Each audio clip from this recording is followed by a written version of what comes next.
nínú tírà àfáà wa tá ń pè ní Mustapha Lutfi Al-Manfaluti wọ́n pè tírà náà ní An-Nadharat àwọn qisasu qasira àwọn ìtàn kéékèèké làáfáà náà ló kójọ sínú tírà náà.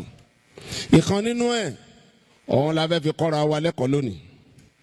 àáfáà yẹn pé àkòrí ìtàn yẹn ní Ainal Fadila níbo gan láti lè rí wàrí. àáfàá yìí wá bẹ̀rẹ̀ tán ó ní qara'tu fi ba'd riwayat anna fatan qada hukbatan min darihi mawli'an bi hubbi fatatin khayaliya lam yaraha marratan wahida fi hayatihi. àáfàá ní òun kà nínú àpilẹ̀kọ àwọn ọ̀rọ̀ kan wípé ọmọkùnrin kan ń bẹ tó lo ìṣẹ̀mí tó pọ̀ níbi pé ó ń wá ọmọbìnrin tó dáa tóun ó nífẹ̀ẹ́ sí. ó wá ní imagine irú ọmọbìnrin yẹn in tó gbé sí làákàyè tó ń ròyìn irú obìnrin tó ń fẹ́ bó ṣe fẹ́ kó dáa tó lẹ́wà bó ṣe fẹ́ kó dáa tó níwà bó ṣe fẹ́ kó dáa tó níṣesí bó ṣe ń yàwòrán ẹ̀sẹ̀ mi lam yaraha marratan wahida fi hayatihi kò tí ì ríru obìnrin yẹn rí. irun tó yàwòrán ẹ̀sẹ̀ mi kò tí ì ríru ẹ̀ rí. wa innama takhayyala fi dhihnihi suratan allafa min shatta al-mahasin wa mutafarriqatiha fi surati al-bashar. ó ń wò wípé irú obìnrin tó ń yàwòrán ẹ̀sẹ̀ mi yìí ó gbọ́dọ̀ dáa ní gbogbo ọ̀nà téèyàn máa fi dáa. ó gbọ́dọ̀ rẹwà ní gbogbo ọ̀nà tá a fi rẹwà. gbogbo àwọn nǹkan tó dáa tá a fi ń ròyìn obìnrin la gbọ́dọ̀ bá lára ẹ̀. bó ṣe ń yàwòrán ẹ̀sẹ̀ mi nìyẹn. falamma istaqarrat fi makhilatihi tajassamat fi aynihi fara'aha ahabbaha hubban malaka alayhi qalbuhu wa hala baynahu wa bayna nafsihi. ọmọkùnrin yìí ó padà rí wípé irú obìnrin tó ń wá yìí òun ó ṣe wàhálà gan-an kóhun tó rí. wa dhahaba bihi kulla madhhab gbogbo ibi téèyàn lè wá nǹkan lọ ló wá lọ. fa anshaha yufattishu anha bayna samil ardi wa basariha. ó wá lọ gbogbo orílẹ̀ láyé ó rìn káàkiri gbogbo àgbáńlá ayé láti wá irú obìnrin tó ń fẹ́. a'waman tiwalan hatta wajadaha. ó wá lọ́dún tó pọ̀ gan-an ìgbòya ọlọ́run fi ṣe kòńgẹ́ ẹrú obìnrin tó ń wá ó sì rí fẹ́. Mustapha Lutfi Al-Manfaluti ó ní la astati'u an ukadhiba hadhihi al-qissa. ó lóun ò lè pe ìtàn yìí tóun kanu tíra yìí òun ò lè pè nírọ́ láíláí. lè á ní torí pé òun gangan ana dhalika al-fata bi'aynihi òun gan lọkùnrin tóun ń sọ òun gangan ní ìṣẹ̀lẹ̀ yẹn ṣẹlẹ̀ sí. ó ní torí pé la farqa bayni wa baynahu torí pé òun àtẹni tó ń wá obìnrin yẹn káàkiri yẹn ìyàtọ̀ kankan ò sí láàrin àwọn illa annahu yusamma dallatahu al-fatat. ìyàtọ̀ tó wà ń bẹ̀ ni wípé òun sọ tóun wá ní obìnrin ó sọ fún wa pé obìnrin tóun nífẹ̀ẹ́ sí lòun wá wa usammiha al-fadila ṣùgbọ́n òun sọ pé tóun wá òun ní ìjọmọlúàbí. ìyàtọ̀ tó wà láàrin àwọn nìyẹn. ó ní wa annahu fatasha anha àti wípé arákùnrin yìí ó wá ń tó ń wá yẹn ó wá obìnrin yẹn fawajadaha ó sì rí ọmọbìnrin tó fẹ́ ó rí fẹ́. wa fatashtu anha ṣùgbọ́n ìjọmọlúàbí tóun wá káàkiri tóun o hatta ayaitu bi amriha fama wajadtu ilayha sabila. gbogbo wàhálà tóun ṣe láti wá ìjọmọlúàbí òun ò rí ìjọmọlúàbí tóun ní gbogbo ibi tóun wà lọ. pé ìyàtọ̀ tó wà láàrin àwọn méjèèjì nìyẹn. ọkùnrin yẹn ń wá obìnrin tó nífẹ̀ẹ́ sí ó wá ó sì rí. òun náà ń wá tóun nífẹ̀ẹ́ sí ní ìjọmọlúàbí ìwà rẹ̀ òun wá òun ò rí. now ó wá fẹ́ bẹ̀rẹ̀ sí ṣàlàyé ibi tó wà lọ. ó ní fatashtu anil fadila ó lóun wá ìwà rẹ̀ fi hawanaytu tujar òun kọ́kọ́ wá lọ sí ọjà lọ́dọ̀ àwọn tí wọ́n ń ṣòwò. fara'aytu tajiran lisan fi aswabi ba'i ìtòhùn rí ńgbà tóhùn dọ́jà tóhùn fi ní kò sí èèyàn rí lọ́jà ni wípé òun rí wípé gbogbo àwọn tí wọ́n ń ta ọjà lọ́jà olè ni wọ́n kàn wọṣọ olùṣòwò ni. wàjártuhu yabi'uni bidinarayni masamuhu dinar wahid. ó ní torí pé tó yẹ kán tà fóun ní $1 $2 ni wọ́n ń tà. ó ní àwọn ẹni yìí fa alimtu annahu sariqum li dinari thani. òun wá rí wípé ó lè lójà pẹ̀lú wípé ó fi $1 kún torí pé $1 tó yẹ kó tà yẹn náà tó bá ti tà ó jèrè lórí $1 yẹn fífi $1 kún tó fi di $2 yẹn ó lè ní pẹ̀lú pé ó fi $1 kún. walau ukila ilayya amrul qada. ó ní tó bá ṣe yí pé adájọ́ ni òun ni ma hana alayya an uaqiba lusus darahim wa uqfila lusus dadanir. ó ní kò ní òun lára rárá láti fi ìyà jẹ ẹni tó gba $1 lé sí owó tó yẹ kó gbà. madama kullun minha yaslubuni mali wa takfan anha. nítorí pé ó fi ọgbọ́n àtètè ó fi ja òun lólè ni pẹ̀lú pé ó gba $1 lọ́wọ́ òun. ó ní ana la unkiru ala tajribaha. ó ní mi ní kẹ́ni tó ń ṣòwò má jèrè walakin unkiru alayhi an yatanawwala minhu akthara min al-jazaa'i alladhi yastahiqu. ntí òun bá fa wàhálà sí ni wípé ó ṣe lè gba ntí ò lẹ́tọ̀ọ́ sí lọ́wọ́ òun. ó ní ntòun wá rí ń bẹ̀ òun ni pé wa kullu ma a'rifu min al-farq bayna halalil mali wa haramu. ntòun rí ń bẹ̀ ni wípé ìyàtọ̀ tí ń bẹ láàrin ẹni tí ó ń jẹ owó halal àtẹni tó ń jẹ owó haram òun ni pé annala awwal badalul jid wal amal. ẹni tó ń tajà lọ́jà tí ò tajú iye tó yẹ kó ta lọ òun tiẹ̀ ó ń ṣe wàhálà kó tó rówó. wàsáàní ẹlẹ́ẹ̀kejì ìyẹn ẹni tó ń lu jìbìtì lórí ọjà tó ń tà ó lóun tiẹ̀ badalul gish wal kadhib òun ń fi ẹ̀tàn jẹ àti rọ́ òfin tajà. ibi àkọ́kọ́ tí Mustapha Lutfi Al-Manfaluti tó wá ọmọlúwàbí lọ nìyẹn. ó wá lọ sọ́dọ̀ ẹ̀yin tẹ́ ń ṣòwò ó sì sọ pé òun ò rí ń bẹ̀. bàbá wo eléyìí ẹ̀kọ́ wo ló wà ń bẹ̀ fún wa?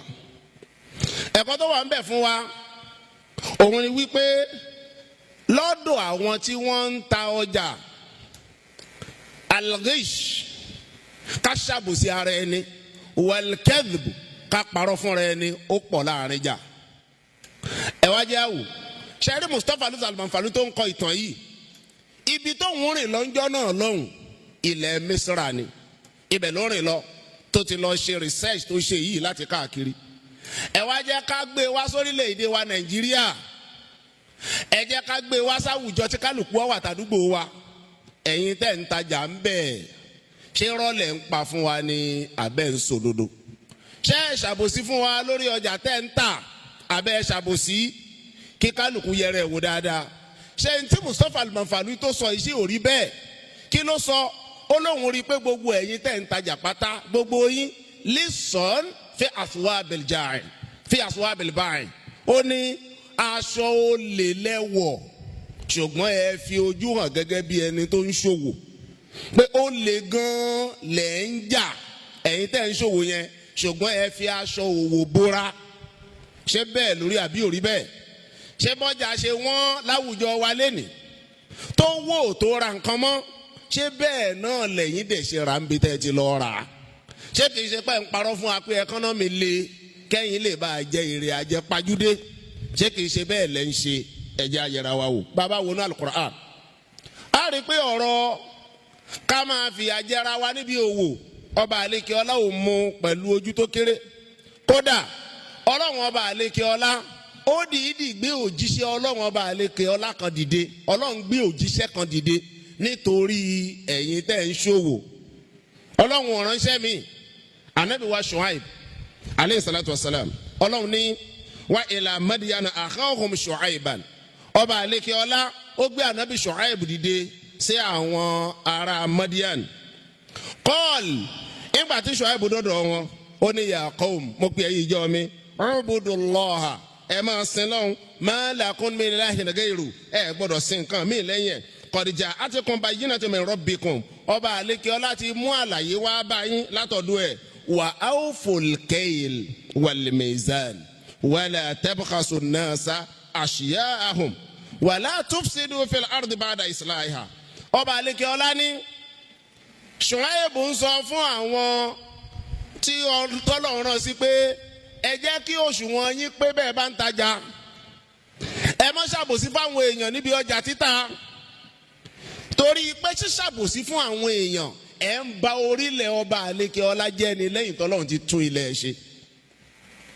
òwò ẹ̀yin tẹ́ ń ṣòwò pátá, irú òwò tó wù kẹ́ ẹ lè máa ṣe, ẹ gbọ́dọ̀ dí òṣùwọ̀n kù. ẹ̀yin elépo pẹtiró, epo wọn ẹ̀yin tó yí mítà lẹ̀, epo ti wọ́n already.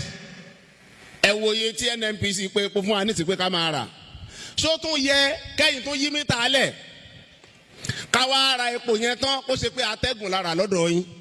ọba àlekè ọlá ní wà áwòfòl kéèl, ẹ jẹ́ kí òṣùwọ̀n yín pé.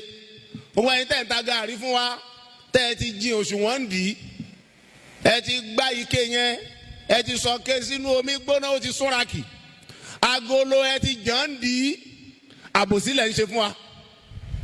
àfáà wa yìí Mustapha lùsàlù mọ̀nfàlùtì ó ní gbogbo ẹ̀yin tẹ́ ń ṣe bẹ́ẹ̀ lẹ́sọ̀ọ́n fi àfùwà bilbai, ẹ kàn wọ aṣọ ẹni tó ń ṣòwò ni ó le gan ni,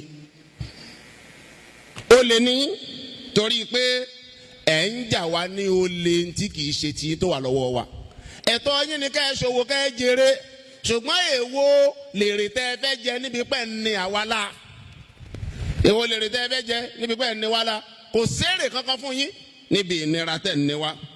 Ọlọ́run ní dhalikum khairun lakum in kuntum mu'minin, bẹ́ẹ̀ bá jẹ́ olùgbàgbọ́ òdodo lóòótọ́, ẹni tó lè jẹ́ ká mọ̀ yín lólùgbàgbọ́ òdodo ni kẹ́ ẹ jẹ́ kó ṣùwọ̀n yín pé nígbà tẹ́ ẹ bá fẹ́ tajà, kẹ́ ẹ lè bá ọmọ pọ́ba àlékè Ọlọ́run mú pẹ̀lú ọwọ́ tó kéré. níbòmíì Ọlọ́run ní waylun lil mutaffifin alladhina idha iktalu ala an-nasi yastawfun wa idha kaluhum aw wazanuhum yukhsirun.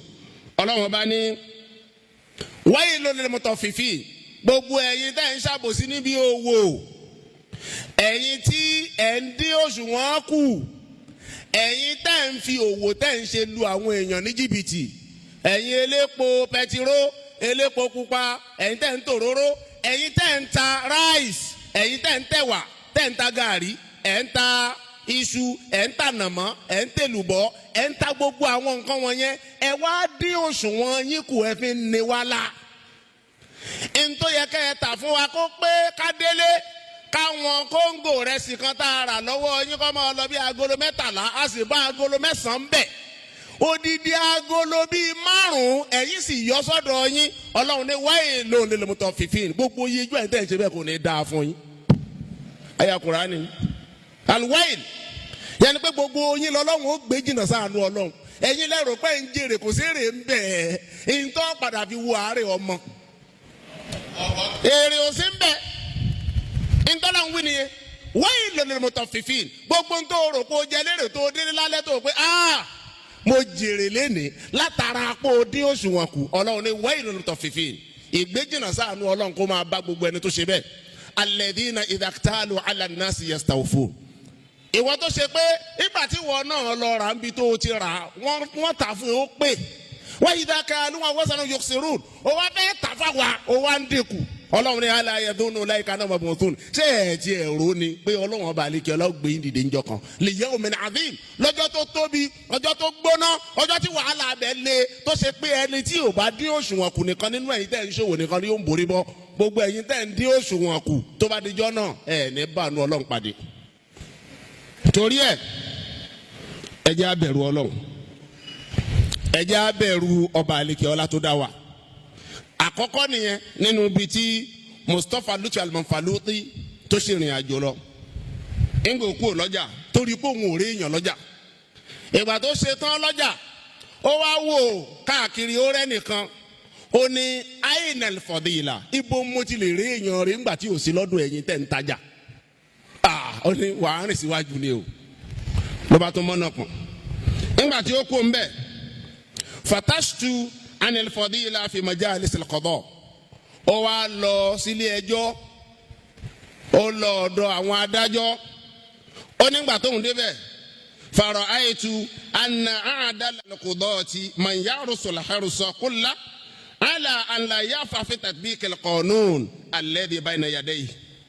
ó ní adájọ́ tóun rí tóun fẹ́ẹ́ lè sọ kó dáa jù nù wọn òun lẹni tó ṣe wípé gbogbo ọ̀nà ni ó máa ń wá láti má tẹ̀lé tí ń bẹ nínú òfin. hafuwatan yu'asibu alayha min mani hadha al-kursi alladhi yajlisu alayhi makhafatan an yaslubu iyahu. ó ní kí wá ṣe pọ́hùn náà ní ò fẹ́ tẹ̀ lófin o kì í ṣe pé kò fẹ́ tẹ̀ lódodo o. ẹni tó ń ṣẹlẹ̀ ni wípé ó ń bẹ̀rù káwọn tí wọ́n gbé àga fóun mọ́ gbà padà. ó fẹ́ sòdodo ó understand the law ẹni tó wà ní constitution yé dáadáa ó sì mọ ẹjọ́ gbọ́ ó mẹjọ́ dá ṣùgbọ́n ẹ̀rù tó ń bà á ni pé ṣé tóun bá dájọ́ òdodo lórí ẹjọ́ tí wọ́n ń gbé wá dọ̀ ọ̀hún ṣáwọn tí wọ́n sì gbága ìfowópamọ́ ò ní gbà á.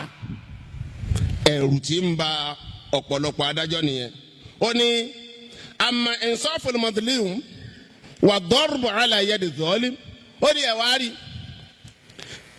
kí á fìyà jẹ ẹni tó ṣàbòsí wà irahatul huquq ala ahliha ká sì dá ẹ̀tọ́ padà fẹ́lẹ́tọ̀ wà inzalul uqubati manazilaha ká gbé ìyà síbi tó yẹ ká gbé sí mina dhunub. ṣẹ́ẹ̀rí lọ́dọ̀ àwọn adájọ́ níbi tí Mustapha Duterte Al-Manfalu tí tó rìn dé nǹkan yìí ẹ̀ṣẹ̀ ni pé ká fìyà jẹ ẹni tó ṣẹ̀ ká gbẹ̀tọ̀ fẹ́lẹ́tọ̀ ká gbé àre fáláre ká gbé ẹ̀bí fẹ́lẹ́bí lọ́dọ̀ àwọn adájọ́ ẹ̀ṣẹ̀ gan làwọn ka ìyẹn kún. kí sì ló fà á tí wọ́n fi kà á bẹ́ṣẹ̀ wọ́n ń bẹ̀rù káwọn tí wọ́n fún wọn lága kí wọ́n má gbà á lọ́wọ́ àwọn. ó ní àwọn ọ̀rọ̀ yìí ó lọ bẹ́ẹ̀ bọ́ọ̀rọ̀ ilé ẹjọ́ bó ṣe rí nìyẹn. ìntọ́ wa ń bẹ ilé ẹjọ́ tí Mustapha Duterte Al-Manfalu tó sọ ni wípé wàdà nàlbàárẹ̀ a wà bá rọ àlìjáàní. wọ́n á wá fi ìyà jẹ ẹni tí ó ṣẹ̀ adájọ́ sì mọ̀ wọ́n á sì dá ẹni tó ṣẹ̀ ẹ́ lẹ̀ pé kó máa lọ lálàáfíà ara. ó ní n tó pọ̀ nílé ẹjọ́ níbi tó ń rìn dé nìyẹn. now bọ́rọ̀ bá rí bẹ́ẹ̀ ẹ wá jẹ́ káwa náà wò n tó ń ṣẹlẹ̀ ní Mísírà ńjọ́ náà lọ́hùn ní Mustapha Duterte Al-Manfalu tí ló ń sọ yìí ó ẹ jẹ́ káwa náà gbé wáṣáwùjọ wa ǹjẹ́ ó rí bẹ́ẹ̀ àbí kò rí bẹ́ẹ̀. sọ̀rọ̀ ìdájọ́ nísìn ṣé kò ti di highest bidder pé ẹni tó bá lówó jù tó lè ra ẹjọ́ ṣáwọn kọ́ ní ilé ẹjọ́ máa ń dá láre ṣé gbajúmọ̀ kọ́ ló máa ń ráre gbà ṣó lówó kọ́ ló máa ń ráre gbà ṣó nípò kọ́ ló máa ń ráre gbà ṣaláṣẹ kọ́ ló máa ń ráre gbà ṣé mẹ̀kúnnù lè lọ ilé ẹjọ́ kó sì rí àre gbà ń bẹ̀. ẹ wá jẹ́ agbọ̀ntọ́ bá alẹ́ kí ọlágbínú Al-Qur'an. ọlọ́run ní ya Dáúd ọlọ́run pé ànábì Dáúd torí pé gbogbo àwọn táwọn wí kò sí ní tọ́ba àlékè ọlá fojú kékeré wò ń bẹ̀ nítorí nǹkan kọ̀ọ̀kan yẹn ọlọ́run á dẹ̀ gbé àwọn ànábì ọlọ́run bá àlékè ọlọ́run á gbé wọn dìde. ẹ wo Ṣuaib ọlọ́run gbé òun dìde nítorí kó kàn wá kìlọ̀ fẹ́yìn tẹ́ ń ṣòwò pé kẹ́jẹ́ kí àwọn tí ẹ̀ ń tà tẹ́ ẹ̀ ń rà kẹ́ ẹ ṣòdodo pẹ̀lú ẹ̀ kẹ́ ẹ ṣe déédé. ẹ wọ̀rọ̀ dájọ́ yìí náà ọlọ́run ní ya Dáúd mo pè wọ́ Dáúd inna ja'alnaka khalifatan fil ard fahkum bayna an-nas bil haqq wala tattabi' al-hawa fayudillak an sabilillah innal ladhina yudilluna an sabilillahi lahum adhabun shadid. ọlọ́run bá lékè ọlá ní ìwọ Dáúd èmi ọlọ́run bá lékè ọlá ni mo gbé ẹ sípò èmi ni mo sọ ẹ́ daláṣẹ lórílẹ̀ fahkum bayna an-nas bil haqq bó o bá fẹ́ dájọ́ láàrin àwọn èèyàn dájọ́ pẹ̀lú òdodo wala tattabi'il hawa má fi ìfẹ́ inú ẹ dájọ́ o má consider selfish interest tiẹ̀ kó o fi dájọ́ o ìdájọ́ òdodo ni kó o máa dá fayudillaka an sabilillah tó o bá fi lè lo ìfẹ́ inú tó o tẹ̀ lófin tó o tẹ̀lé àkọọ́lẹ̀ tí ń bẹ lọ́wọ́ ẹ láti fi dájọ́ wàá sọnù innal ladhina yudilluna an sabili gbogbo àwọn tí wọ́n bá sì ti sọnù kúrò lójú Ọlọ́run lọ́wọ́ balẹ̀kẹ́ ọlá lahum adhabun shadid gbogbo wọn pátá ni wọ́n jìyà wájú Ọlọ́run. torí bẹ́ẹ̀ gbogbo ìgbà tá a bá ti wà ní ipò pé ká dájọ́ láàrin àwọn èèyàn fahkum bayna nas bil haqqi ẹ jẹ́ adájọ́ pẹ̀lú òdodo.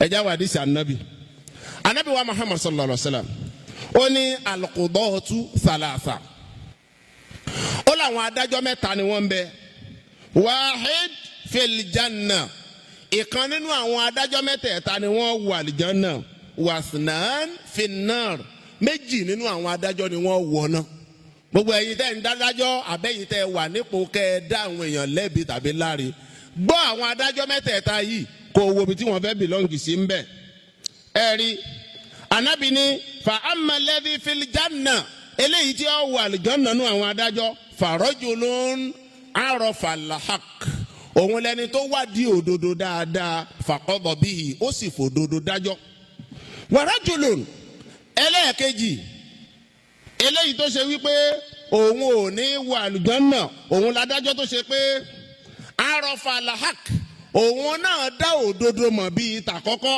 fajara fil hukm ṣùgbọ́n ó ṣàbòsí nígbà tó fẹ́ gbé ìdájọ́ kalẹ̀ fahuwa fin nar irú adájọ́ bẹ́ẹ̀ yọ wọ̀nà wa rajulun ẹlẹ́kẹta òun ni qada linnasi ala jahlin fahuwa fin nar òun ládájọ́ tóun fi àìmọ̀kan dájọ́ òun ò tiẹ̀ mẹ́ni tó jẹ̀bi kò mẹ́ni tó jàre ìdájọ́ dàrú mọ́ lọ́wọ́ ó wá fi àìmọ̀kan dájọ́ fahuwa fin nar irú adájọ́ bẹ́ẹ̀ náà wọ̀nà àwọn adájọ́ mẹ́tẹ̀ẹ̀ta náà mọ̀ júwe fún wa nìyẹn gbogbo ẹ̀yin tẹ́ wà nípò pẹ́ ń dájọ́ ibo lẹ́yìn bìlọ́ǹgì sí nínú mẹ́tẹ̀ẹ̀ta ẹ wá wo nǹkan anabi wa Muhammad sallallahu alaihi wasallam ó ń ṣe ọlọ́run ní innal muqsitin inda Allah ala manabir min nur an yamin rahman azza wa jal wa kilta yadayhi yamin anabi ní gbogbo àwọn tí wọ́n bá ń dájọ́ òdodo láyé àwọn tó ṣe wípé òdodo làwọn fi máa ń dájọ́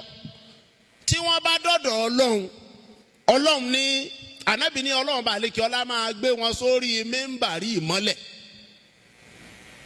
tó bá dàlùkì àmọ́ ọlọ́run máa pèsè àwọn mọ̀nàbírì kan kalẹ̀ àwọn mẹ́ńbàrí irú àwọn mẹ́ńbàrí báyìí tó ṣe wípé àwọn adájọ́ òdodo ọlọ́run ó kó bẹ̀ gbogbo àwa tó kù wọ́n máa wá wò wọ́n lókè pé àwọn wo ni wọ́n wà lókè tẹ́ ń wò yìí àwọn wo làwọn jókòó lókè tí wọ́n máa bá wa tó kù dààmú yìí anamsa salam sọ wípé àwọn yẹn àwọn làwọn tí wọ́n ń dájọ́ òdodo ńgbà tí wọ́n ń bẹ láyé àdìsí yẹn tẹ̀síwájú anabi ní tó bá tún dúró dé àlìkíyàmá wọ́n máa wà ní yẹmíní rahman wọ́n á wà ní ọwọ́ ọ̀tún ọlọ́run ẹ wá wo nǹkan ọwọ́ ọ̀tún ọlọ́run ibẹ̀ làwọn máa tò sí kí sì ló fà á tọrọ wọn fi rí bẹ́ẹ̀ alladhina ya'diluna fi hukmihi òun làwọn tó ṣe pé ńgbà tí wọ́n ń gbé ìdájọ́ kalẹ̀ wọ́n ń gbé ìdájọ́ kalẹ̀ pẹ̀lú déédéé pẹ̀lú dáadáa pẹ̀lú òdodo ntọ́lọ́run fi san wọ́n lẹ́san lálùkì àmọ́ ni pé wọ́n á wà ní orí òkè ńlá tó ga jù tàwọn tó kù lọ gbogbo ẹ̀yin adájọ́ ẹ máa gbọ́ o ọlọ́run wá ní alayhisallahu bi ahkamil hakimin ẹ má gbàgbé o gbogbo tó wù kẹ́ ẹ dá láyé ọlọ́run ó tún dá tó bá dàlùkì àmọ́ ọlọ́run ṣẹ́ẹ̀rí ńgbà tí Mustapha lùtà tó fà lùtì tó wo gbogbo ilé ẹjọ́ tó rí pé ntòhún bá ń bẹ̀ ni ó tún wá béèrè lọ́wọ́ ọ̀kan náà àwọn tí wọ́n ń bẹ ilé ẹjọ́ pé ntí mo wá bí mi rí o ó wá bi léèrè kí ló di ẹ̀ wá tẹ́lẹ̀ tó fi dúró látẹ̀ nǹkan ó ní ana ufattishu anil fadila ó ní ìwà rẹ ni mò ń wá nígbà mo sì débìlì sí mi rà ìwà rẹ ló wá wálé ẹjọ́ lọ́dọ̀ àwọn adájọ́ yìí ó ti rí tán ìwà rẹ kọ́ ọ̀rọ̀ rẹ ni